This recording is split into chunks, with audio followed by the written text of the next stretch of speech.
É isso aí, professor Marcos Cunha. Muito obrigado aí por estar dando essa moral para mim, estar participando aqui desse bate-papo aqui para o meu canal, Brasil Cauê. A gente está conversando aí, fazendo uma série de entrevistas aí com personalidades aí do mundo do jiu-jitsu, do MMA. E hoje hoje chegou a sua vez. Professor Marcos Cunha, Opa, fala para mim como é que é a tua origem no jiu-jitsu? Assim, quando que tu começou a treinar jiu-jitsu? cara, eu comecei a treinar jiu-jitsu, eu tinha 10 anos de idade, lá no Rio de Janeiro, né? Comecei a... Eu ficava muito na rua jogando futebol, né? Lá no Rio de Janeiro. E daí eu tinha um amigo que sempre passava por nós para ir pro treino, né? Só que eu nunca dei bola para isso. Um dia ele me convidou, né? Do jeito que eu tava mesmo, descalço ali, né? Eu peguei e fui com ele. A academia era no fundo do quintal do nosso professor, antigo professor lá, numa vila. Eu entrei lá, não tinha kimono, tudo. Ele mandou até eu lavar meus pés, né? Lá fui lá, lavei meus pés, ele me emprestou um kimono lá, o professor, e eu treinei. Eu lembro que naquele dia que eu cheguei lá, o primeiro golpe que ele estava ensinando era um armlock voador, né? E eu aprendi aquele golpe no primeiro rola, no primeiro dia, eu dei um armlock voador. Aí eu me apaixonei pelo jiu-jitsu e tô até hoje. Cara, e quem foi teu primeiro professor? Foi o mestre Rogério Lourinho, da academia Tatakai. Foi o cara que realmente me formou de criança a adulto, né? Uhum. Você, Foi foi, um pai para mim. você treinou com ele? Você treinou com ele quanto tempo? Até a preta? Não, treinei com ele até a faixa roxa, quando eu fiquei adulto, né? Quando eu Uhum. fiquei, porque assim, ele sempre foi muito forte em trabalhar com crianças. Aham. E quando chegou na fase adulta, né, ele realmente, né, não era muito forte dele, né, naquela época. E aí ele pegou e tinha outra pessoa que treinava lá com a gente, que o nome dele é André Piaia, e ele acabou fazendo esse intercâmbio quando eu fui para Nova União. Eu tinha 18, 19 anos ali. Aí foi quando eu cheguei na Nova União. E nesse período da Nova União, você já tinha conhecido o mestre Marola nessa época, de Roxa? Já, nós morávamos no mesmo bairro, né? Ah, é? Então, é até uma história engraçada, porque o mestre Marola, eu e ele não nos dávamos muito bem, né? Nem um pouco, na verdade. E como lá no Rio de Janeiro, eu era moleque, aquele moleque brigão, arteiro, assim, cara. Então, como a gente não se gostava, era assim, eu andava na rua e o mestre Marola também, no mesmo bairro. Quando ele passava por mim, a gente cruzava assim, outro, ele não... Ele passava por mim, o que acontece? Em vez de ele andar normal, ele virava de costa, né, de frente, e ia andando de costa na rua, para não ter que dar as costas para mim, com medo de eu atacar ele, de eu dar uma paulada nele, meu, foi bem engraçado, cara. E, pô, também, hoje ele é meu amigão, meu irmãozão, meu mestre, mas naquela, pô, a gente ficou sem se falar há muitos anos. Daí Mas quando eu cheguei, pode falar. isso era treta de bairro nessa época? Treta de bairro, começou em campeonato, porque ele arbitrou minha luta, daí aquele negócio de. E pra te ver, olha só outra história bem interessante. O Leonardo Peçanha, que é meu parceiro hoje na Cronos, né? É... Ele também morava no bairro. E a treta começou numa luta que eu tive com ele de faixa verde. Nós dois lutando, a luta terminou acho que 2-2 na época. E o Marola era o árbitro. E o Peçanha era Nova União, aluno do Del, e o Marola era o árbitro. E aí deu a vitória pro Peçanha Ah. naquela época. E aí foi quase uma pancadaria no campeonato naquela época, tudo. E aí começou a treta. E aí lá no bairro eu queria, porque queria pegar ele. Aí eu andava cheio de piazada do meu lado. Eu vou pegar esse cara, esse Marola no bairro e tal. E foi bem assim, cara. E aí eu lembro quando eu cheguei na Nova União, Fabinho, é bem interessante essa história. Quando eu cheguei na Nova União, a Nova União tinha seletiva para voltar ao campeonato mundial, né? Uhum. Eu cheguei. Então, eu fui para essa seletiva. No primeiro momento, eu era aluno do professor Chico Melo. Aí eu fui para essa seletiva que aconteceu na academia do André Pederneiras, era um sobrado antigamente, lá no bairro do Flamengo. Uhum. E, cara, essa seletiva vinha gente do Brasil todo, né, da Nova União, para tentar a seletiva. E aí, quem era o titular do time, cara, era quase impossível o cara não ser campeão, porque a seletiva já era um campeonato gigantesco. E Sei. aí, nesse dia, o meu professor não pôde ir, o Chico Melo. Quem me levou foi esse André Piar para essa seletiva numa Kombi que ele tinha. Levou eu e o meu amigo Mamute, que hoje ele está até morando em Abu Dhabi, né? Tá lá, tem árbitro lá, tudo. E aí, quando eu subi na Nova União, quando eu subi lá em cima na seletiva, ninguém da Nova União gostava de mim. Então, ninguém falou comigo. Pô, mó caldeirão lá dentro, ninguém falou comigo. Aí, o que eu fiz? Desci lá pra Kombi e fiquei sentado. E falei pra eles, ó, quando for minha vez de lutar, vocês me chamam? Não vou ficar aqui, a galera não gosta de mim, né? Aham. Meu professor falar. Daí, quando chegou minha vez de lutar, eles foram lá embaixo me chamar. Daí, quando eu subi lá pra lutar, né, comecei a lutar, aí eu tava perdendo, cara, a luta. Sabe quando tá desanimado assim? Sei. Ele falava, era tipo assim, todo mundo contra você. E aquilo me deixou bem mal. E aí comecei a escutar aquela voz no fim do túnel assim: Vamos, Marquinhos, raspa ele agora, é agora, vambora, sai de baixo. E, não sei, e aquilo começou a me motivar, me motivar, me motivar. E eu consegui virar o jogo, ganhei a luta, ganhei a primeira, ganhei a segunda luta e fui campeão da seletiva. Né, Aham. de faixa roxa, peso galo, se eu não me engano. Peso galo. Hoje É nem muito sempre, aqui hein? também. Cara, e daí quem era? Que tava me dando instrução era o Marola. Aí, pô, aí esse meu amigo André Pierre chegou, quando acabou a luta, e falou: pô, mestrão, pô, obrigado e tal. Cara, eu só não entendi. Primeiro, assim, eu fui dar a mão pra ele. Quando eu fui dar a mão pra ele, ele pegou e virou as costas pra mim. Quando eu fui Aham. cumprimentar ele, agradecer, ele virou as costas pra mim, né? Daí o cara foi perguntar pra ele o porquê que ele tava dando instrução pra mim, né, se Aham. ele não gostava de mim. Daí a resposta dele foi essa: não quer dizer que eu não goste dele, que eu não acho ele o melhor pra minha equipe. Se ele era o melhor, eu ajudei ele a ser campeão, porque em primeiro lugar vem o meu time. E ele era o melhor pro meu time naquele momento. Foi bem assim, cara. Que legal, né, cara? Ou seja, deixou o lado pessoal de lado e focou no jiu-jitsu. Foi bem, Precisava de ti no foi, time. Falou, vou ajudar esse moleque aí, que esse moleque é bom. foi bem assim mesmo. E aí, depois de sair desse episódio aí, vocês fizeram as pazes e... Pô, não, cara, minha história com o Marola durou bastante tempo, cara. Então, assim, aí eu treinei com o Chico Melo, né? Aí depois do Chico Melo eu tava com outro projeto de vida. Aí eu fui ser aluno do Leonardo Santos, sabe o Léo Santos do UFC? Léo.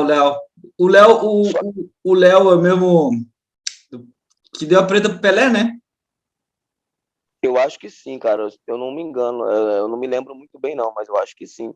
Né? Porque o Pelé é aluno direto do Mestre Del também, né? Naquela Isso, época. acho que o Pelé treinou com o Léo. Ou seja, ele é É, prêmio do Del, mas é tipo, ele era aluno do Léo, ele, o sim, sim, sim. Bruno, eu acho, a galera. Ah, sim, é. Acho que foi na época que o Del tava indo para Campos, né? Isso, uma coisa Porque quando assim. ele tava saindo do Rio, Ele né? ficou treinando com o Léo e tal. Mas e aí? E eu fui ser aluno do Léo Santos, só que o Léo, cara, ele tava numa época que ele tava viajando demais. O irmão dele tava lá no Canadá, tá até hoje, se eu não me engano, né? Que era o Wagner. Ele tava viajando demais, Estados Unidos, Canadá. Então ele ficava mais fora do país do que no país que acontecia. Eu mais dava aula do que eu era aluno. Meu foco era. Eu fui para Nova União para ser atleta, né? E daí eu estava dando aula no clube chamado Magnatas, né? Que hoje quem dá aula lá é até um grande amigo meu, que é o Denis, da Brazilian Fight. Né? Eu estava dando aula lá nesse clube, e aí o mestre Del chegou lá com, na época, o atual dono da Nova União, era o Luizinho Pessoa, chegou com ele lá, e eu dando aula, eles me fizeram uma surpresa, e o Del foi lá e me graduou a marrom. O mestre Del que me graduou a marrom. Eu nem sabia que ele era para ser lá, é. E daí ele me graduou a marrom e tal, e eu estava sozinho, porque eu sempre dava aula sozinho e tudo. Eu não estava conseguindo competir porque eu estava dando muita aula, Uhum. entendeu? Eu tinha 19 anos, 20 anos, se eu não me engano, e estava dando muita aula e daí não conseguia competir. E aí o que que eu fiz? Eu via lá a galera lá no bairro treinando com o mestre Marola e tal, e aquela coisa toda. E, e aí o que que eu fui? Falei, pô, cara, eu vou treinar com esse cara, porque não tem, cara, esse cara é o melhor, a galera tá tudo sendo campeã, preciso treinar com ele. Aí fui no campeonato, pedi pra ele, no campeonato, se eu não me engano, cara, não sei se era no ginásio da Gama Filho, da universidade, eu não lembro onde é que era direito. Aí eu cheguei lá e fui comunicar ele, pô, mestre, eu queria muito ser teu aluno, tal, tal, tal, tal. E ele pegou e não me deu ideia. Né? Não me deu ideia, Nem pulou literalmente. contigo. Não, cara, ele me ignorou total. Aí, a única coisa que ele falou comigo, que eu não me lembro, ele falou assim, ó, aqui não é o momento. Se eu vou pensar no que você falou comigo, e se eu aceitar, eu te procuro. E virou a cara pra mim, boa, nem tocou na minha mão, nem nada. Foi bem ignorante. Cara, E eu falei, cara, parece que eu tô vendo o Marola falando, velho. Foi. E daí eu falei, cara, o que eu tô fazendo, cara? Esse cara é um baita idiota, entendeu? E eu tô me achando pra ele, eu não preciso disso pra nada. Mas, cara, eu sempre professor, e, cara, aquilo. Beleza, passou um tempo, eu dava aula já no Clube Garnier, né? Acho que era isso. Não, era em outro lugar, lá no Rocha, também, no bairro do Rocha, que eu morava ali, né? E ele veio falar comigo. Ele chegou lá na minha academia um belo dia e falou. Ele entrou na minha academia e falou assim: ó, vou fazer o seguinte, eu vou ficar vindo aqui na sua academia durante um mês, tá? E vou avaliando as tuas aulas, vou avaliando as coisas para saber se eu realmente quero você comigo ou não. Aí eu olhei para a cara dele e falei, tipo, minha cabeça, a minha resposta na minha cabeça estava assim, ah, para, que bicho idiota, cara, ele vai ficar me olhando, me analisando por um mês para saber se ele quer ser o professor ou não. Mas, cara, mas assim, eu sei lá, cara, eu sei lá, eu não sei nem o que tinha na minha cabeça, eu falei, beleza, aceitei. Cara, ele vinha na minha academia, eu pensava que ele vai entrar no tatame, vai pôr o kimono, né? E Aham. vai. Ele chegava, pegava um banco, botava na beira do tatame, sentava. Ele nem me cumprimentava, irmão. Ele ficava lá olhando a aula, literalmente. Quando acabava a aula, ele pegava, virava as costas e ia embora. Não falava nada. Nada, cara, nada. É inacreditável, vou te falar, ninguém. Aí, beleza, isso demorou uns 15 dias. Depois de uns 15 dias, ele começou a trazer os alunos dele. Espantalho, que era direto dele, o falecido Rafaelzinho, alguns meninos lá, o Rodrigo Negão, né? Começou a trazer a galera para treinar junto com a gente, mas ele não botava o kimono. Botou os caras para treinar e a aula, aí eu falava, ô mestre, quer dar aula? Aí ele falava assim para mim, a academia é sua, a turma é sua, a aula é sua. Ponto, fechava a boca. Aí beleza, quando deu um mês certinho, cara, ele pegou e, ó, então, daqui para frente vai ser assim, assim, assim, assado, tá? E vamos dividir tudo por igual e tal, tal, tal. Eu falei, pô, não quero dividir nada. É tudo teu e eu quero ser aluno. Ele falou, não, é tudo nosso. Tem que ser... Aí ele pegou e fez toda a divisão certinho. Eu só queria ser aluno, só queria treinar e competir. Mas ele dividiu tudo certinho, não sei o que lá. E começou a dar aula, e a galera dele treinando com a gente. Mesmo assim, ele começou a abraçar meus alunos, dar atenção pra galera, mas comigo era sempre bem diferente, ele não me dava muita moral, entendeu? E, cara, Uhum. daí eu treinava, eu me doava um monte pra ele, tipo, beleza, Marquinhos, pô, tu mandou bem. Mas era sempre uma, isso aí, não faz mais que tua obrigação. Pô, mestre, eu consegui isso. Não faz mais que tua obrigação. Quer ser o melhor, tem que se dedicar. E eu vi ele elogiando os outros, mas para mim nunca. Aquilo me deixava claro, esse cara não gosta de mim mesmo. Só que no final da história ele tava me moldando a ser um cara melhor, um cara muito limitado com muita coisa, entendeu? Eu precisava disso. Eu precisava, tipo, mostrar para alguém que eu era alguma coisa. Não, eu tinha que mostrar para mim mesmo, sabe? Eu tinha que me dedicar por mim mesmo. E ele me mostrou isso. E aí, depois de um tempo, a gente foi conquistando isso, eu fui conquistando ele, né? Ele foi gostando de mim, assim, né? A gente acabou se tornando mais amigo. Hoje ele não é meu mestre só, ele é meu amigo, ele vem na minha casa, ele é meu irmão. Hoje eu não sou mais da Nova União, você sabe disso, ele continua sendo meu mestre, entendeu? Eu ligo para ele, às vezes está com alguma coisa que aconteceu aqui, pessoal minha. Pô, mestre Marola, cara, aconteceu isso, isso. Ele, pô, Marquinhos, eu não consigo te atender agora. Me dá tanto tempo, tá? Mas ele me liga. Cara, e aí? Oh, o conselho que eu tenho para ti é isso, faz isso, faz isso. Ou às vezes tá de bobeira durante a semana, Marquinhos, aí ele bota assim, oi, no WhatsApp, fala, oi, mestre, então, posso te ligar? Posso. Falei, o que que deu, né? Aí eu falo, mestrão, só pra saber como é que tu tá, como é que tá as coisas aí, cara. Como é que tá a tua vida? É assim, cara, o relacionamento que eu tenho com ele hoje, cara. É de irmão mesmo, de Que amigo, legal, cara. pessoal. Foi bem massa. Muito bacana. Tu fez alguns seminários com ele aí, eu participei de alguns seminários aí, né? Uma vez fez, Fiz. pô, fez vários. Teve um treinão, uma vez que ele fez, a gente subiu uma escadaria correndo lá, que tava o Feijão junto. Caraca, Foi isso foi no dois, camp, né? Com foi Feijão, dois, André Bastos e ele, né? isso, foram 2 dias, Lá né? na cidade de Gaspar. Foram 2 dias, Foi isso, eu dois acho. dias. Cara, foi Foi muito. 2 dias. Aquele camp foi muito da hora, aprendi muito ali, cara. Aí fora os seminários, né, que eu participei com ele, né? Teve um, inclusive, que eu acho que eu cheguei atrasado. Eu e mais uma turma lá, e ele deu um esporro na galera no tatame. Marola sendo Marola. Por isso que eu te falei, quando você falou dele, parece que eu tava vendo ele falando, aquele jeito dele de falar assim, sabe? Ele tem uma postura que é só dele, né, meu irmão? Ele tem um jeito dele que. Sim. E aí, tu E contando o essa olhar, história, cara, parece que eu tava vendo o Marola. Eu falei, cara, é muito. o olhar dele é assustador já, né? Não, o jeito dele tá louco. Apesar de que, assim, eu não tenho tanta proximidade com ele, mas apesar de que, assim, já conheço ele dos seminários, né? Seminário na tua academia, seminário na academia do Xuxa, aí seminário no Pelé, aí teve o Camping Gaspar, e algumas presenças nos campeonatos ali em Blumenau, ou em Balneário. É onde eu vi, é onde a minha convivência com o Marola foi essa aí, né? Foi nesses eventos aí, né? Não, E ele veio muito ao Melão, muitas vezes. Acho que todo ano, agora, depois que ele foi lá a Portugal, ele não vem mais. Mas todo ano, desde que eu vim para cá, todo ano ele vinha em Blumenau. Às vezes sim, uma, duas vezes no ano, né? Mas sempre todo, veio. todo ano, sim, isso eu lembro, você tinha um seminário teu uma vez por ano, era garantido. Eu lembro que Sim. teve os dois que ele veio no Oktoberfest, próximo, Não, em outubro ali. aí o que eu fiz? Como ele gostava bastante da festa, eu transferi a data do meu seminário sempre para a época da festa, que é em outubro, né? Aham, Então ele sempre vinha, dava o seminário dele e acabava curtindo a festa porque ele gostava bastante. aham, eu lembro disso. Eu lembro que era ali no próximo a outubro, já ali, ou no dia de outubro, uma coisa assim, eu lembro disso. E Santa Catarina, quando que Santa Catarina entrou na tua vida? Então, eu estava dando aula lá no Esporte Clube Garnier, né? Já era aluno do Marola nessa época, né? E teve um cara que começou a treinar comigo, ele já treinava lá no Mestre Rogério, na Tatacai lá, né? E quando ele ficou adulto, ele se formou em História, que é o Rui Godinho, e ele veio morar em Santa Catarina, né? Para dar aula de História. E aí ele estava dando aula de Jiu-Jitsu e de História, só que daí os horários que ele ministrava as aulas dele no colégio ficou sobrecarregados demais. Então ele não estava conseguindo mais atender a turma dele de Jiu-Jitsu que ele tinha. Uhum. E aí, cara, ele pegou e me ligou. Pô, Marquinhos, que assim, ele mesmo fala, o Rui e outros amigos falam assim, quando eu era moleque, né, 10 anos, 11 anos, eu falava assim, cara, eu vou viver disso aqui. Isso aqui vai ser a minha vida.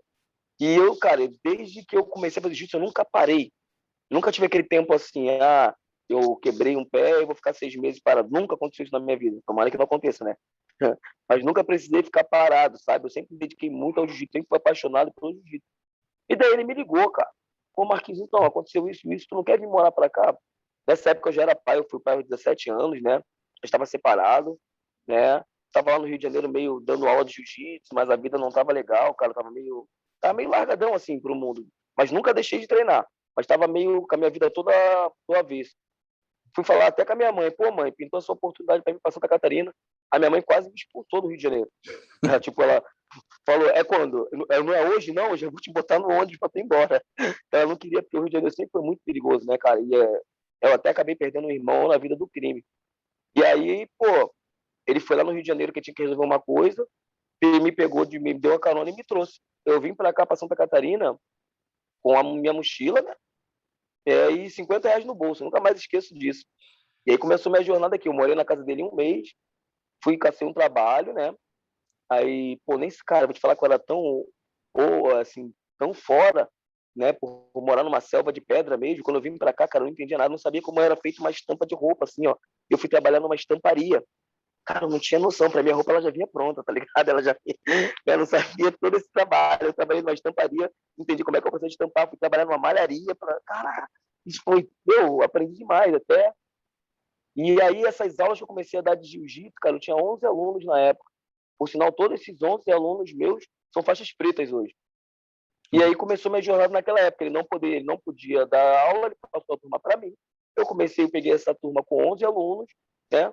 Morei na casa dele um mês, depois eu aluguei minha primeira casa no meu primeiro salário, e aí começou minha jornada. Hoje eu tenho quase 40 filiais fora do país, né? E tudo mais, entendeu? Ô, mestre, nós estamos falando de Tô que ano aí? de julho de 2004. 2004. E esse aluno Isso. teu, como é que é o nome dele? O Godin? Rui Godinho. Hoje ele não é nem meu aluno, né? Ele é meu amigo, ele é até mais graduado que eu. Hoje ele é formado em Direito, policial civil, e até então, alguns meses atrás, ele era o atual presidente da FESPORT, que é a Secretaria de Esporte do Estado de Santa Catarina. Então, ele continuou em Santa Catarina, que bacana. Continua. Continua aí. E treino ainda, aparece nos treinos aí, faz uns treinos contigo. Aparece. Vira e mexe, deve estar lá na academia treinando com a galera, tudo. Né? Poxa, que legal, cara. E dessa galera, desses 11 aí, o Preto tava no meio, não? O Professor Preto? É? Sim, cara. Acho que tu até conhece. Professor Preto, todos são professores, né? O Alex Bejeto está em Portugal O hoje. Vegeta tá em Portugal. Isso, Luiz Fernando Xuxa. Ah, o Xuxa é dessa galera também, dos primeiros? Xuxa, Reni Hash, Carlos Leco, Bruna Borba, que é a Bruninha, foi a primeira aluna graduada da faixa preta.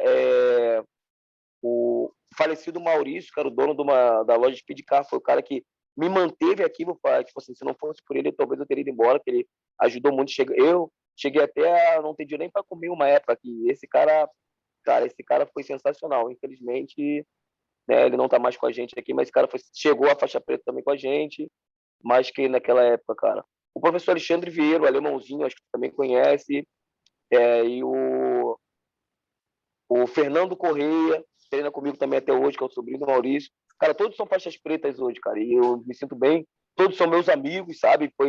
Tive uma história bem bacana assim, com ele, mas esses foram meus primeiros alunos aqui do Menal. Até então, é que você comentou que você trabalhou e tal, ali nessa estamparia, nessa malharia. Quando você morava no Rio, ou seja, desde que o jiu-jitsu entrou na tua vida, então, tu não fez mais nada além de se dedicar ao jiu-jitsu. No Rio, tu chegasse a trabalhar também, dar aula, ou foi só em Santa Catarina que tu teve que trabalhar um pouco paralelo, assim? Não, então, no Rio de Janeiro, né, quando eu era criança, eu botasse lá 16 anos, eu estudava, eu tinha feito a inscrição num negócio chamado CIEE, acho que é isso, cara, se não me engano. É isso É um aí. negócio, Centro de né? Integração Empresa-Escola. Isso mesmo. Aí eu fui trabalhar numa empresa de assessoria de crédito, se eu não me engano, de uma rede de lojas de calçados chamada de Santini. Então eu trabalhava de analista de crédito, Uhum. né? Trabalhei, mas é aquele negócio de 4 horas por dia só, né? Que era negócio da Sim. escola. Aí beleza. Quando eu fui pai semente, falei com 17 anos. E daí eu fui lá, cara, eu sempre tive medo, sempre quis servir o quartel, mas sempre tive medo que eu sou pequeno, né? E a galera ficava me zoando, e pequeno, eu falei, cara, eu não vou passar nessa parada, cara. Eu não vou passar nessa parada e tal. E eu tinha maior medo, mas eu queria aquilo, cara, queria mesmo. E eu me alistei, cara. E aí eu passei para servir, eu fiquei todo feliz, cara, que eu recebi. Só que eu era pai, pô. E aí, nessa mesma época, meu paizão, lá, o professor Rogério Loureiro, me arrumou um trabalho. Ele tinha um aluno, né, que era dono de um shopping no bairro da Penha, dono de uma rede de empresas de ônibus, né? E esse cara me arrumou um trabalho para ser fiscal de ônibus numa empresa chamada, cara, Caprichosa. Fazia sei lá, Colaria, não lembro direito, cara, o nome do bairro lá, Vila da Penha, alguma coisa assim. Para ser fiscal de ônibus nessa empresa. Parada de Lucas, agora eu lembrei, Parada de Lucas era a empresa. E, pô, cara, o salário que eu ia ganhar lá era muito alto. Eu vou assim, ó, na época, cara, isso em 2002, 2001, era R$ 634. Era grana, Era hein? muita grana. Era grana, e no Era quartel grana, eu ia hein? ganhar bem pouco. Era grana. E no quartel eu ia ganhar bem pouco. E assim, cara, eu já tinha filho. Pô, mas eu queria muito servir o quartel. Aí eu peguei a certidão da minha filha e apresentei lá no quartel, né? E aí eles fizeram sobrar, né? Porque eu já era pai, e fui trabalhar nessa empresa, né? Que era para ficar cuidando se os motoristas Eu tô davam ligado. carona, se paravam no ponto, coisas desse tipo assim. Trabalhei nessa empresa há muito tempo, das 6 da manhã a uma hora da tarde, mas continuava dando minhas aulas. Depois eu saí dessa empresa, né? Porque aí saí dessa empresa e fui trabalhar, cara. Aí eu comprei uma moto, né? E depois montei um ponto de mototáxi lá no Rio de Janeiro para mim. Aí trabalhava com entrega, tinha um monte de motoqueiro lá no Rio de Janeiro, aquela loucura que não precisava de revista para nada e tal. E botei um monte de motoqueiro para mim, para trabalhar junto comigo. Os motoqueiros não tinham habilitação, a moto não era documentada. Cara, era uma coisa de louco, cara. Quando olha assim pro passado. E aí trabalhei com aquilo, cara. Trabalhei um pouco também na empresa de um patrocinador meu, né, da Albergraf, lá o Alberto, que me ajudou bastante. Esse cara me patrocinou desde criança também, me ajudou muito com inscrição. Olha só. E foi isso. Aí você Cara. trabalhava e dava aula nessa época do Rio. Isso, trabalhava, dava aula, trabalhava, né? Aí veio, aí 2004, Santa Catarina. começou aí, pegou esses 11 alunos, que hoje são todos faixa preta. Eu conheço a maioria mesmo, Vieira, o Bejeto, o Xuxa, claro. Eu vi esses dias um vídeo do Xuxa, o Everson Preto lá, né, que era o cara que montava uns treinos para mim, que treino físico. E o Zanon já não era dessa galera aí, né? O Zanon já é formado pelo mestre Walter, da cidade de Brusque, né? O mestre Walter, ele foi fazer faculdade no Senai, Universidade no Senai, que era a Universidade Têxtil, e só tinha lá no Rio de Janeiro, se eu não me engano isso. Então ele foi para lá. Daí ele começou a treinar jiu-jitsu com o meu professor lá no Rio de Janeiro. Ah, sim. Com o mestre. Isso. Aí começou a treinar lá junto com a gente lá. Então eu conheci o Walter lá no Rio de Janeiro. Em 2000, né, para tu lutar o Mundial, tinha que fazer seletivo, o Mundial da IBJJF. E aí eu tinha perdido o estadual lá no Rio de Janeiro, perdi na final, né? E não consegui a vaga. E aí tinha uma seletiva que acontecia aqui em Balneário Camboriú. Aí meu professor colocou um ônibus e trouxe uma galera para cá. Foi o meu primeiro contato com Santa Catarina. Aí eu fui para a cidade de Brusque, né? Ficamos lá na academia do professor Walter, que era Tatacá e também era aluno do mestre Rogério. Ele veio para cá e continuou dando aula. E aí eu lutei a seletiva até conseguir conquistar a vaga aqui em Balneário. E aí o que acontece? O mestre Walter, depois, ele se associou ao professor Rodrigo Feijão. Então ele foi o primeiro Nova União aqui em Santa Catarina, na verdade.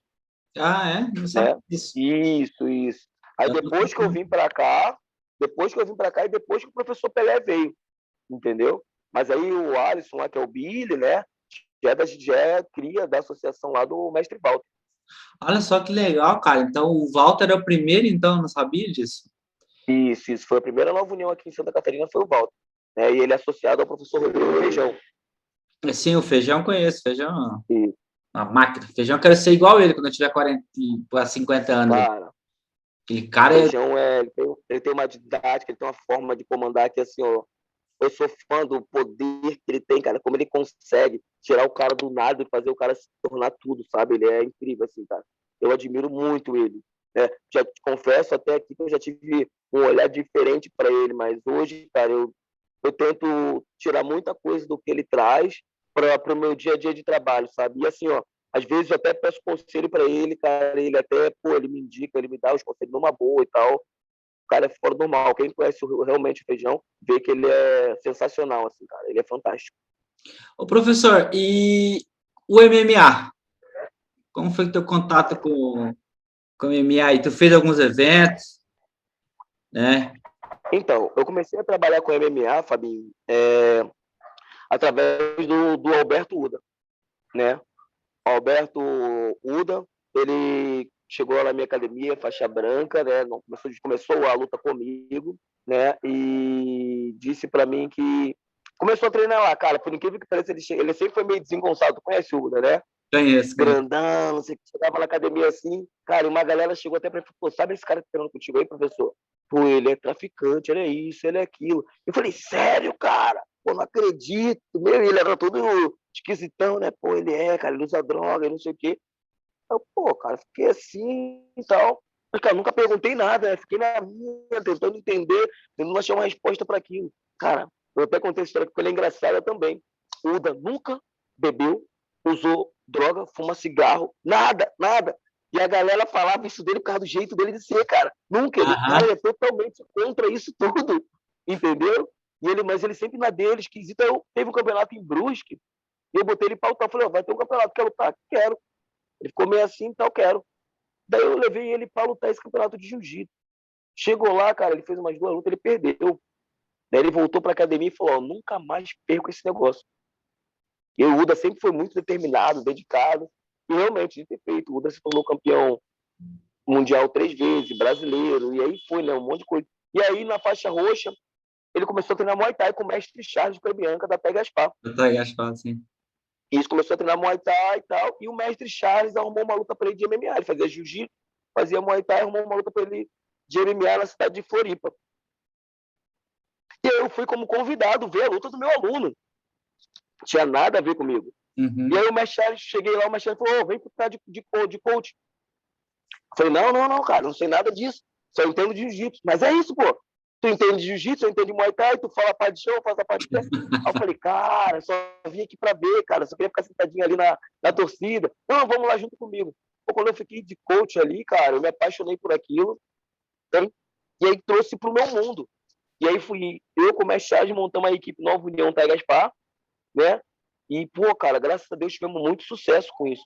Temos muitos atletas, Jean Siqueira, Pedro Psicopata, Luiz André, todos cresceram muito, né? Depois chegou o Pelé, associou também com a gente, muitos atletas ali. E eu tenho uma empresa, ah, eu montei uma empresa em 2005, 2006, se não me engano, com o meu sócio, meu compadre, né, meu amigo Cristiano Dick, né? Que também veio para cá na mesma época que a minha, veio junto comigo, né? E treinava junto comigo, e tal. E nós montamos uma empresa chamada Blue Fight para organizar campeonatos de jiu-jitsu na época. E aí quando a gente eu comecei no mundo MMA, a gente começou a montar eventos de MMA também. Então eu tinha uma equipe de MMA, organizava os eventos de MMA e foi. Só que MMA, cara, é muito ingrato. Pelo menos aqui no Brasil é muito difícil você conseguir apoio, né? Eu tinha que manter aqueles atletas tudo treinando. O valor que se paga por uma luta no Brasil é muito pouco, entendeu? Então, Uhum. para conseguir as oportunidades era muito difícil. E eu acabei meio que desistindo, mas cheguei nos grandes eventos do mundo, chegamos no UFC, né, com o UDA, através do MMA, fiz meus alunos conhecer alguns países, como Rússia, Eslováquia, China, Estados Unidos, entendeu? Então, assim, o MMA me deu uma experiência gigante. Hoje, eu não trabalho mais com MMA. Todos os meus alunos que querem fazer MMA continuam lá comigo, mas eles têm uma parceria com a Astra Fight, que é do mestre Marcelo Brigadeiro. Então, eu mando todo mundo para lá para treinar com ele, né? E a parte Império, eles fazem tudo com o mestre Charles até hoje, que é na Taí Gaspar. Mas, cara, foi uma experiência incrível na minha vida e, graças a Deus, eu posso dizer que foi uma experiência de sucesso. E foi nessa época, é isso que eu ia te perguntar, porque o Jean, ele estreou no MMA ali no Blue Fight, né? Naquela boate lá, aquele evento que tu fez na boate. Rivage. Isso. Rivage era. O E, Jean estreou lá. e aí ele lutou o Ox contigo ainda ali, no Itajaí. Não, o Jean lutou bastante evento com a gente, cresceu bastante, né? E chegou uma época que realmente os treinos estavam bem fracos. Chegou aí pro Rio de Janeiro, treinou lá com o José Alto, treinou com a galera toda. Mas Aham. chegou uma época que os treinos estavam bem fracos aqui na minha academia, realmente, não tinha mais aquela coisa toda. E ele, como é até hoje dedicado, né, ao MMA, ele não tinha. E a gente conversou e juntos nós decidimos que era o melhor para ele seguir um caminho diferente. Até que foi a época que nós tentamos com o Marcelo Brigadeiro e colocamos ele lá, né, que está até hoje lá junto com o Marcelo Brigadeiro. Hoje até montou uma filial da Astra MMA aqui em Blumenau, ele montou, né? Mas esse foi o nosso contato em parceria com a Astra, foi através do Jean Siqueira. E ou seja, jiu-jitsu ele treina contigo até hoje. Jiu-jitsu, meu faixa preta. Ele é teu faixa preta, né? Isso. Começou comigo, ele tinha 17 anos. Olha, eu não lembro que quando eu conheci, eu não lembro a idade que ele tinha, mas foi um pouco antes dele estrear no MMA lá. Ele Ele lutou. era bem novinho, Ele bem era novinho. novinhozão. Engraçado, gente boa. Troca ideia com ele até hoje ali, pelo Instagram.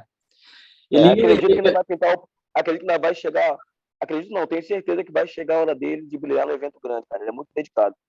Não, dá pra ver que ele focou nisso e tá aí até hoje, né, cara?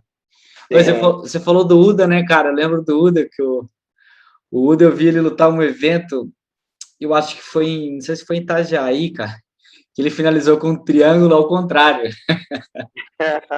Não, ele é todo errado, cara. Cara, Ou eu vou seja, te falar assim, ao invés de botar cruzar o triângulo aqui por fora, aqui na lateral do corpo, ele botou o triângulo em cima das costas do cara e pegou. pegou, cara, e pegou. Ele era aquele cara porque assim, pô, o Fabinho luta com mal, o Fabinho luta por cima. O fulano luta com o fulano, luta por baixo. O fulano bota guarda X, o outro não sei o quê. Esse daqui, o Uda não sei o que ele faz.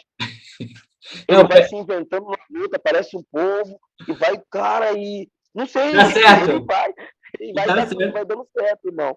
O Pelé falava assim, ó. O Pelé falava que o Uda tinha um jiu-jitsu que era dele, mano, jiu-jitsu próprio. O Uda dele, cara, mas olha só, cara, ele foi campeão em muita coisa no jiu-jitsu, foi pro Muay Thai, foi campeão em tudo do Muay Thai até chegar ao maior título do Muay Thai, que é o campeonato mundial na Tailândia. Na Tailândia, Foi campeão mundial na Tailândia. Chegou no MMA, ele ficou invicto até chegar no UFC, cara. Que louco. Então, assim, do jeito dele de lutar em todas as modalidades, ele conseguiu conquistar tudo, pô. Não, ele é cara inteligentíssimo, cara. Você, quando ele ia lutar, tu nunca sabia o que esperar. Alguma coisa ia vir Não. nova, ia vir.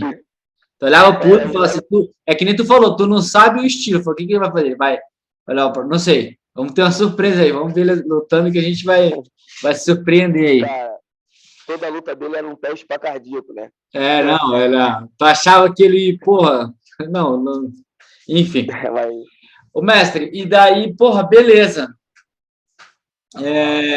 Saída da Nova União. Como é que. então, a saída da Nova União foi um ponto bem triste na minha vida, que eu gosto muito da galera da Nova União. Graças a Deus eu pude sair pela porta da frente, né? Mas foi um momento bem complicado. E pela liberdade assim de algumas equipes seguir o próprio caminho, mas o professor podia assumir aquela equipe. Eles não representavam a Nova União. Por exemplo, Fábio, você é meu aluno, né? Você não quer mais ser Nova União. Tu podia continuar comigo, mas eu era Nova União e tu não. E aí, cara, naquela época aconteceu algumas coisas que algumas filhas minhas acabaram não sendo mais Nova União e continuaram só comigo, né? E aí, pô, depois da Nova União, teve um comunicado do mestre Dedé que, tipo, isso ia se acabar. Quem era, quem não era, não era, e, pô, não ia mais ficar aí, boa. E aquilo me pegou meio que de surpresa, porque eu tinha metade, vamos botar assim, que tava pagando a estágio de Nova União, outra metade já não tava. E, pô, não podia mandar a galera que era minha embora, tá entendendo? E tinha galera que era. É porque cortou no começo quando você falou ali, travou. Mas você tinha. É porque você já tinha uma galera que era só Marcos Cunha, né? Isso aí. Já tinha uma galera que era só Marcos Cunha e uma galera que era Nova União minha, que todos eram meus, mas uma metade queria e a Nova União, outra metade já não queria mais, né? E aí isso, pô, daí quando veio esse comunicado do Dedé, até postado em rede social que ou era ou não era, que ele não estava errado até, mas me Foi pegou meio de quando. surpresa. Foi quando eles fizeram aquela. Eles mudaram até a logo da equipe, né? Não entendi, fala de novo, até cortou aí. Isso aí que você está falando foi quando eles mudaram até a logo da Nova União. Isso mesmo, isso mesmo. E aí aquilo me pegou de surpresa. Aí eu chamei o mestre Marola, conversei com ele, né? E ele sempre mente aberta demais, cara. Mano, mudou muito, meu mestre. E eu falei, cara, o que eu faço, mestre? Não sei o que lá. Aí ele pegou e falou, ó, pensa, senta com a tua família em casa, vê qual é a melhor decisão. Eu vou estar aí na reunião que você vai ter com teus alunos, ele veio para cá. E a decisão que você fizer, que você tomar, eu te apoio, entendeu? Mas você tem que tomar essa decisão sozinho. Eu não quero ser um incentivador, fica ou sai, e aí amanhã você se arrepender de algo. Cara, eu sentei com a minha esposa em casa, foi uma noite bem difícil para mim. Tomei a decisão sozinho, nenhum aluno meu sabia que eu ia tomar naquele momento. O professor, até o mestre Pelé, se não me engano, veio nessa reunião junto, né? E aí eu tinha uma reunião com todos os meus associados, e eu decidi montar o meu time, que era o time Marcos Cunha na época e tal. E o Marlon estava ali do meu lado, me dando apoio. Foi difícil, mas, cara, eu vou te falar que a galera da Nova União, né, que sempre, a galera que eu convivi, eles sempre estiveram do meu lado e estão até hoje. Eu chego na academia da galera, sou bem recebido, não viraram a cara para mim, né? Então, segui meu trabalho, não colei com outra equipe grande, recebi muitas propostas, mas não segui meu trabalho, né, com o time Marcos Cunha. Tivemos bastante conquistas. Hoje até mudei o nome do time para The Match Champ, até para desassociar um pouco a minha pessoa direta e expandir mais a marca, né, a nível mundial. Mas, cara, assim, eu não me arrependo das decisões tomadas, sabe? Acho que tiveram que acontecer. Foi triste, sim, mas o meu momento na Nova União foi um momento de crescimento na minha vida, sabe? De aprendizado. E eu agradeço muito por ter passado pela Nova União. Agradeço muito, entendeu? E como que é o nome da tua marca agora? É The Match Champ. Como é que é? The Match Champ. Ah, tá, entendi. É porque tá um pouquinho, o áudio tá picotando às vezes aqui. The Match Champ, entendi. Isso. Porra, bacana. E quando a Schmidt foi campeã mundial, ela já era Marcos Cunha? Já estava separado? Sim. Sim, a Ana veio para minha equipe de faixa marrom. Ela era uma menina sempre dedicada ao jiu-jitsu, né? E sempre treinou bastante, né? E eu vi nela, eu sabia que ela tinha total condição de ser campeã, né? Só que ela não tinha uma estrutura de treino focada naquilo naquela época. Então ela ficava vendo alguns campeonatos sozinha até. A gente trocou uma ideia, ela veio treinar comigo e aí nós construímos uma história juntos, né? Como ela sempre confiou bastante no meu comando, né? E aí nós começamos a ganhar um monte de campeonato nacional, né? Aí quando ela foi para o primeiro mundial dela, ela era até patrocinada pela Stance naquela época. Eu conversei com um menino que trabalhava na Stance, ele tinha lá, e ele conhecia o Morango. E aí ele conseguiu que ela ficasse lá na academia da Letícia Ribeiro, né? Para poder ela não ficar sozinha lá. Ele chegou lá na academia, ela lutou o primeiro mundial, treinou lá com a Letícia Ribeiro, depois recebeu uma proposta da Letícia para treinar lá, acabou indo treinar lá, nos Estados Unidos, e morar nos Estados Unidos, né? Mas ela acabou, aí ela foi, depois ela treinando lá, ela teve o seu primeiro título, né? Ela fechou a chave com uma menina e treinava lá junto com a Letícia, né? E ela acabou dividindo esse título com a menina. E ela voltou para o Brasil, voltou a treinar comigo, né? Mas nunca deixou de me representar. Nessa época, a Letícia sempre com o meu pet e tudo mais, sempre ligando para mim toda hora. Voltou a treinar comigo, né? Fomos juntos para o Mundial em 2018, se não me engano. Batemos na trave, cara. Perdemos na final ali, cara, que lutão. Em 2019, nós fomos juntos novamente e saímos daqui com a mentalidade: dessa vez não passa. É só nosso, sem dividir com ninguém, vamos para ser campeã. E ela fez lutas duríssimas, duríssimas. Faixa preta não tem luta fácil, né? Aliás, hoje em dia nenhuma categoria faixa azul, faixa roxa, marrom, tudo luta difícil. E na final a gente lutou com a Bia Basile, que é uma atleta de altíssimo nível, duríssima, e conseguimos o título, né? E foi muito bom para ela como atleta, foi muito bom para mim como professor, né? Foi uma conquista para ambos, né? Hoje a Aninha, ela é casada com o Iago Espíndola, né? Ele é de outra equipe, né? É do pai dele, é da Gracie Brasil. Eles tiveram a oportunidade de montar uma academia em Blumenau e ele acabou montando a equipe, e levou o nome da equipe do pai dele. São parceiros nossos, sem problema nenhum. E a Aninha, obviamente, acaba se dedicando mais à academia, que é dela e do marido dela, né? Entendeu? Mas sempre que eles conseguem, né? Eles vão lá na academia, acabam treinando junto com a gente, assim vice-versa, entendeu? Então, a gente ficou numa parceria legal, sabe? E eles hoje seguiram o caminho dele, né? Mas, pô, a Aninha é uma atleta muito dedicada e ela nos ajudou, né? Nós ajudamos a ela e ela nos ajudou a chegar ao maior título do mundo, que é o Mundial da IBJJF. Pô, que legal, cara.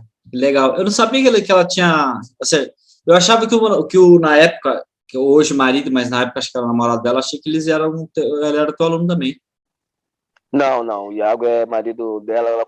Eles se conheceram lá nos Estados Unidos, né? Ele Aham. acabou vindo para o Brasil e hoje eles têm um filho que é o lindão, o moleque nasceu agora, né? Ah, eles se Então eles estão conheceram juntos lá, hein? aí. Conheceram lá. Quando ela Isso. estava treinando com a Com a Letícia. Letícia. Isso mesmo. Ele já treinava lá com ela e tal. Daí eles acabaram se unindo lá. Ah, bacana. E como é que qual que são os projetos hoje para o futuro para The Mad Champ? Então, cara, hoje eu montei um projeto em Blumenau, né? Chamado Projeto UCLA, né? E esse projeto eu trouxe 8 atletas do Brasil: Amapá, Manaus, Rio de Janeiro, São Paulo, entre 16 e 23 anos, entendeu? Do moradia, do estrutura toda de treino, preparação física e tudo mais, jiu-jitsu, né? E essa galera, o intuito maior desse projeto é dar para eles um futuro melhor dentro e fora do tatame, né? Então eu consegui no projeto, eles fazem inglês, eles têm acompanhamento médico, nutricional, né? E a gente vai atrás dos maiores títulos, resultados dos campeonatos, mas também eu quero conseguir dar uma estrutura, eu quero ajudar essa molecada a fazer faculdade, se formar, entendeu? E a minha ideia é fazer com que eles sejam assim, por exemplo, o fulano é educador físico e atleta de jiu-jitsu. Fisioterapeuta, atleta de jiu-jitsu. É médico, é atleta de jiu-jitsu, sabe? E se eu conseguir fazer eles serem atletas de bons resultados, né? E ter uma carreira fora do tatame, cara, eu acho que eu consegui conquistar o meu maior objetivo. Porque como eu fui ajudado a minha vida toda, Fabinho, essa é a forma que eu arrumei de retribuir aquilo que eu tive, ajudando outras pessoas, sabe? Então eu consegui parceiros que me ajudam a bancar essa casa que eles moram, né? Eu tenho muitos atletas hoje na minha academia, que nem a Duda Tozoni, né, que é uma atleta de expressão agora mundial, né? Chamarrão, né? Ganhou o grande faixa marrom agora, vai lutar o BJJ Bet, né? Ela está com um planejamento muito grande para a carreira dela, e ela com certeza eu tenho uma molecada forte lá, mas ela com certeza vai ser a nossa próxima campeã mundial faixa preta. Isso eu não tenho dúvida. Tá? Escreve aí o que eu tô te falando. Ela Entendeu? começou contigo novinha, né, professor? Isso, 10 anos de idade. Eu lembro dela pequenininha treinando contigo. Pô, e agora Hoje ela, ela tá com quantos anos agora? ela tem 19, hoje ela dá aula na minha academia, tem uma Cara, tá com turma 19 anos, né, bicho? da aula, ela praticamente é meu braço direito, né? Ela Porra. comanda a minha vida. Minha filha, eu tenho um vínculo com ela muito forte, de pai para filho mesmo, assim, cara. As mães, os pais dela me dão total liberdade para isso, são parceiros. Ela morou comigo um tempo na minha casa aqui, né? Entendeu? E, cara, a gente tem um vínculo de amizade muito grande. A gente fala sobre tudo abertamente, eu e ela. E hoje ela é um exemplo de vida, de atleta, de pessoa para muita gente, sabe? Tenho muito orgulho dela. E ela me ajuda a construir outros atletas dentro da minha academia. Eu tenho outras meninas, que a turma feminina cresceu muito. Eu tenho outras meninas chegando muito forte, que vão seguir o mesmo caminho e buscar aquele caminho trilhado pela Ana Schmidt, né? Entendeu? A Ana foi o grande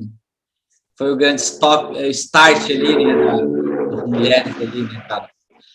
Isso mesmo. Pô, professor, mas bacana, cara. E tu acha que, assim, acho que pra gente finalizar aqui, te liberar, cara, o jiu-jitsu, assim, qual que é a tua visão de jiu-jitsu mundial hoje, assim?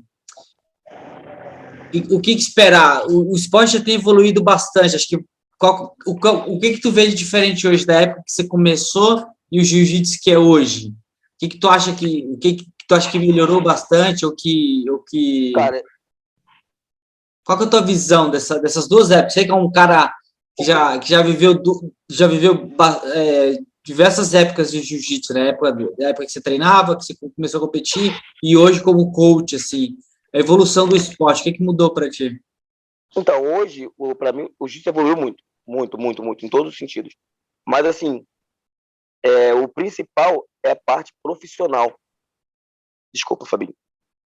É que acontece. Hoje eu posso falar para um atleta que ele tem total condição de viver do jiu-jitsu. Antigamente, cara, não tinha essa condição, entendeu? Hoje o Marcos Cunha vive do jiu-jitsu, eu vivo das aulas, eu vivo dos meus seminários, eu vivo do meu time, entendeu? Eu não trabalho com outra coisa a não ser jiu-jitsu, né? Hoje um atleta, ele pode, pô, com os eventos, com o ranking que a IBJJF criou, né, que coloca os atletas num patamar, tipo assim, num nível, nenhum ranking ali, num patamar de visibilidade muito alta, e com isso eles conseguem seminários em valores, pô, que são, cara, tu não imaginava isso anos atrás, entendeu? Esses eventos que estão de luta casada agora, tu vê o BJJ Star ali, ele chegou a dar 100 mil no GP, sabe? Então, assim, cara, hoje eu acho que essa parte profissional do jiu-jitsu, ela é muito boa, essa evolução que teve do profissional é muito boa. E eu vejo jiu-jitsu no futuro, cara, que no futuro que já é meio que presente, chegando da seguinte forma: vai existir, que nem time de futebol, o cara é bom, vai existir os formadores de base e vai existir os grandes clubes, né, que nem os times espanhóis e tal, né, pelo mundo aí. E o que acontece? Aí você vai ter que saber, você vai ter estrutura para ser um grande clube e manter os atletas ali contigo, ou tu vai ser um formador que vai criar para esses grandes clubes grandes comprarem de ti esses atletas. Eu vejo já um futuro assim, sabe? Então, o que acontece? Vai pegar um aluno, vai formar, ele vai ser bom, vai ter um grande clube que vai contratar esse atleta por um valor X, e as negociações dele, pô, hoje eu preciso ser campeão mundial. Meu time X vai ser campeão mundial. A gente começa a contratar atletas bons para lutarem pela gente, para o meu time conquistar esse título. Eu visualizo isso no jiu-jitsu mais para frente. E assim, vendo assim, essa forma, acabou esse negócio de creonte, sai daqui, sai dali, treina aqui, não treina ali. Não, cara. Quem tem essa mente fechada para isso não vai evoluir. Vai ser como. Pô, legal essa visão aí, cara. Eu não tinha parado para pensar dessa forma. Mas seria um próximo estágio do profissionalismo do esporte, né, cara? Teriam os clubes, cada vez mais está surgindo eventos bons, esses Sim. eventos BJJ Star, Copa Pódio, né? São eventos que enaltecem, engrandecem o esporte. E aí, imagina, agora você fica até viajando aqui, imagina um circuito mundial de jiu-jitsu com equipes tendo as equipes com seus atletas e a galera, um time preparando uma equipe para ir num campeonato X, e aí, não, vou contratar 10 atletas para lutar esse campeonato. Eu não duvido que isso vai acontecer, não, cara. Da forma que está acontecendo no jiu-jitsu, esses projetos, que nem o projeto Dream Art lá em São Paulo, tem o comando do Isaac Baiense, entendeu? Uhum. Cara, se você buscar saber sobre o projeto, cara, é animal. A estrutura que eles estão dando para os atletas, entendeu? Mas é mais ou menos já o que aconteceu, não dessa forma financeira, mas é mais ou menos já o que vem acontecendo. É buscar atletas de outros times, né? Atletas que já são bons, entendeu?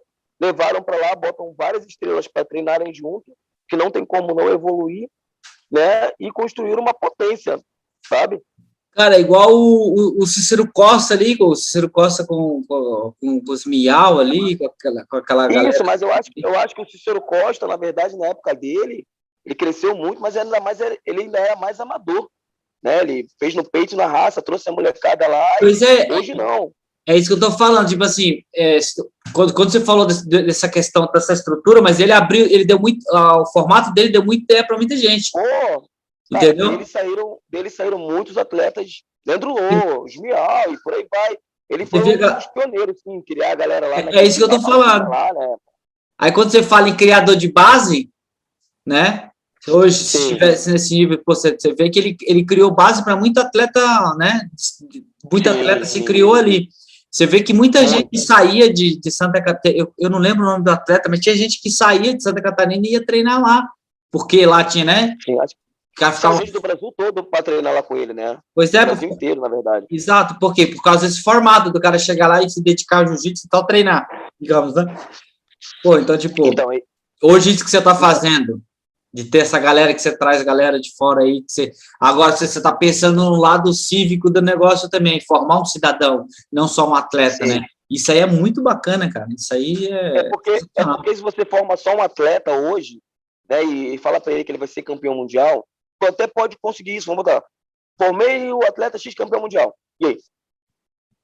Pô, mas o cara mal sabe falar, o cara ele não tem uma didática para nada, entendeu? Ele vai ser um lutador que não vai ter nada, porque como é que eu vou botar esse cara para dar um seminário? Entendeu? Pô, ele não tem o mínimo, ele não sabe falar inglês.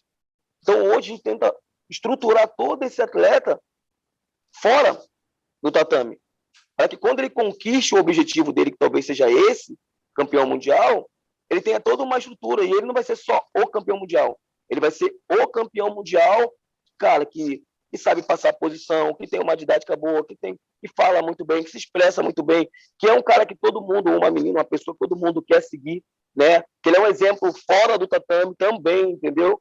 Eu acho que esse é o melhor caminho, sabe? Você tem que ensinar essa pessoa a ter uma vida, a construir uma carreira. Entendeu? É isso aí, você formar o ser humano, né? O cidadão, né? Porque, como você falou, só o atleta é um quesito, né? Mas você tem o lado humano daquela pessoa.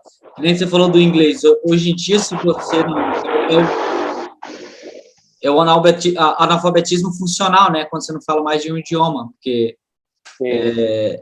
tem que saber, né?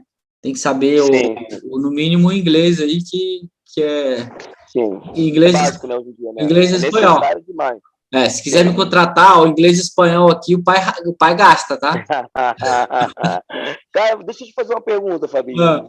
É verdade mesmo que tu aprendeu a falar inglês, mas tu nunca fez curso para aprender a falar vendo filmes, etc?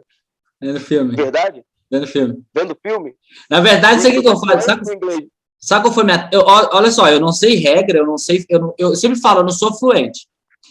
Mas eu consigo manter uma linha de conversação e consigo me comunicar sem problema, com qualquer um. Sempre já chegava os gringos lá na praia, suíço, norte-americano e a porra toda. Às vezes eu vou ter uma dificuldade de falar um pouco e usar termos... Assim, às vezes eu não tenho me faltam algumas palavras, talvez eu não tenha um vocabulário tão grande, até porque eu nunca estive lá fora, né? Mas eu converso com qualquer um, e o que eu não sei, eu sei como perguntar. Porra, eu não sei como é que fala... Porra, como é que é o nome disso aqui? Eu consigo perguntar pro cara, eu não sei o que é, não sei como é que fala, mas eu consigo perguntar, como é que fala isso aqui? Então, tipo, né? How do you call this? How do you spell this? O cara, this is tal coisa. Aí eu já gravo. Mas a questão dos filmes, é que na verdade, eu decorava, né? Eu decorava, tipo, por exemplo, eu botava o filme em inglês ali, e aí, pô, digamos que o cara entrava numa cafeteria e pedia um café. E eu deixava o áudio em inglês e não, sem legenda, porra nenhuma. Eu sempre gostei de assistir filme com áudio original, né? Porque eu não gostava de ver, às vezes, dublagem. E daí o cara falava e eu, porra, e a mulher, ele, dizia que ele pediu um café, a pessoa vinha e dava um café pra ele.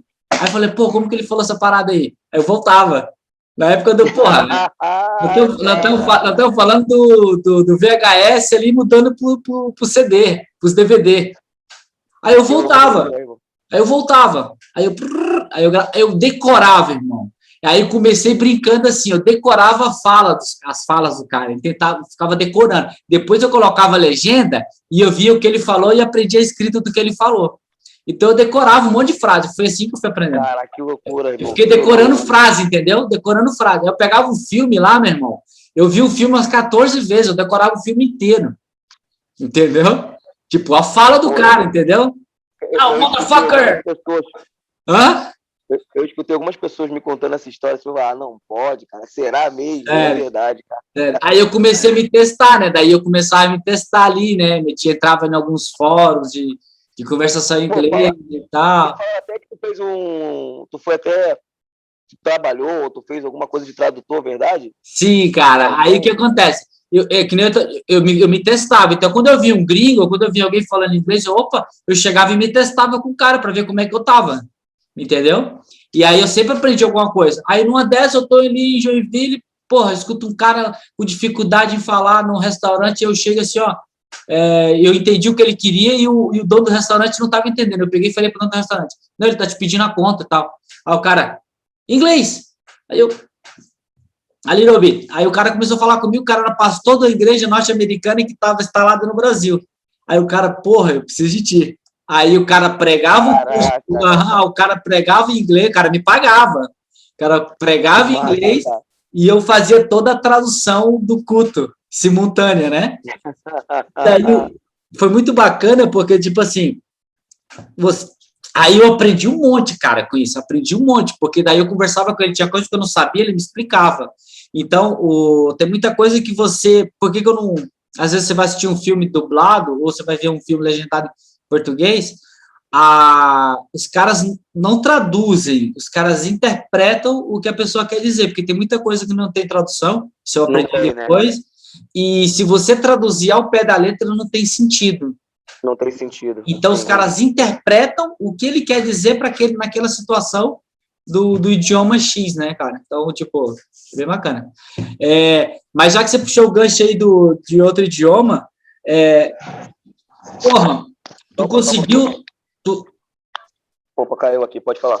Tu vive do jiu-jitsu no Brasil. Isso, eu acho que até hoje não é um negócio fácil. Muita gente foi para fora e conseguiu ter um certo conforto, viver legal lá fora. Eu acho que tem até aquela tua aluna que foi para Abu Dhabi. Como é que é o nome dela? Gisele Stringari. Isso. E eu tenho mais outro lá, que é o Jackson Schneider também, que mora lá, os dois. Estão até casados hoje. Então, os dois estão casados? Estão. Então, e moram lá em Abu Dhabi. Eu lembro que ela postou umas fotos com o bebê e tal. Enfim, e durante muito tempo os caras iam para lá para viver lá, né? Tipo, dar aula lá, porque lá se conseguia viver bem, né? Mas, poxa, eu acho que o esporte cresceu tanto que hoje, ainda com dificuldade, mas é possível essa pessoa se dedicar como você, assim como você, eu conheço outras pessoas que vivem só de dar aula, não focado em competir. Por exemplo, além de Joinville, tem um cara que chama Alexandre Marciano, né? Que o cara... Sim. Ele trabalhava numa empresa há muitos anos, largou a empresa para se dedicar só da aula, e o cara só dá aula, mas aí ele já é focado no jiu-jitsu só, digamos... nós chamamos mais de comercial, né? Mais comercial e sem focado em competição. O jiu-jitsu como essência ali, como filosofia de vida, estilo de vida. E faz um trabalho fantástico também, né? Cresceu bastante. Exato. Então, é um cara que eu lembro que na época ele trabalhava, acho que se eu não me engano, ele é até funcionário público, algo assim. E o cara largou tudo e se meteu Então, assim... Legal, é difícil, ainda é difícil, mas eu acho que isso é uma realidade que está mudando, né, no Brasil. Não sei o que você acha. Sim, é difícil sim, cara. Só um pouquinho. Difícil sim, tá? É bem difícil viver no Brasil, né? Só que tá mudando, tá? Precisa ser. Tive que aprender muita coisa, Fabinho. Tive que aprender muita coisa. Tive que entender que na tua academia, por exemplo, a galera, pô, você não tem na tua academia hoje, Marquinhos, na tua 150 alunos de jiu-jitsu, beleza? Mais dos meus 150, eu vou falar que 5% são competidores. Mas antigamente, um pouco do meu não crescimento na época era que assim, eu, eu queria que todos os meus alunos fossem competidores. Eu não tinha esse lado comercial. Então, minha turma não passava de 30, 40 alunos. Que ninguém. Cara, a galera quer o jiu-jitsu como qualidade de vida. Quer até ter uma rotina, às vezes, de treino, igual a do competidor, mas eles não querem essa experiência da competição para a vida deles, sabe? Eles não querem isso. E aí, quando eu consegui enxergar isso, aí eu não conseguia passar disso, de 30, 40 alunos. Porque, cara, é só competição, competição, competição. E a galera não quer isso.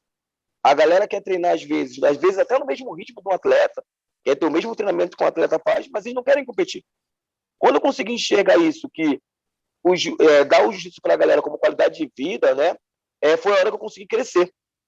E aí sim, eu tripliquei a minha quantidade de alunos e separei dentro da minha academia a competição, né, então eu tenho horários, turmas focadas para a competição, e as turmas que eu denomino comerciais. Entendeu? Então, quem quer competir é aquela pessoa que realmente é atleta. Ele quer aquilo para a vida dele. Que horário é esse? Pô, não, eu quero competir uma vez ou outra. Ele faz parte do comercial, ele quer se testar no campeonato, normal. Mas ele não é atleta. Quando eu fiz essa separação, minha academia cresceu. Claro. Né? Hoje, com a parte de competição, eu tenho uma parceria com a Cronos, que é a equipe do meu grande amigo Leonardo Peçanha. E essa parceria que eu fechei com ele, né, é para eu comandar a parte de competição da Cronos no mundo. Então, o que acontece? O Demet Champ é o meu time, que a nível nacional nós vamos competir pela Cronos, né, e contribuir para que a Cronos se torne uma potência mundial. Né? E com isso, eu coordeno a parte de competição da Cronos no mundo todo. Então, assim, vai ter o PAN. Eu viajo para os Estados Unidos, né, chego antes, a gente organiza o camp, eu comando o camp de treinamento da Cronos todo, e levamos. Assim eu fiz no Europeu esse ano, eu fui para a Itália, e claro, deu a pandemia e não pôde mais. Mas o projeto é esse. Então o Peçanha me deu essa autonomia para comandar toda a parte de competição da Cronos no mundo, né? Ser o coach principal e com isso fazer com que a Cronos chegue às cabeças dos maiores eventos do mundo, né?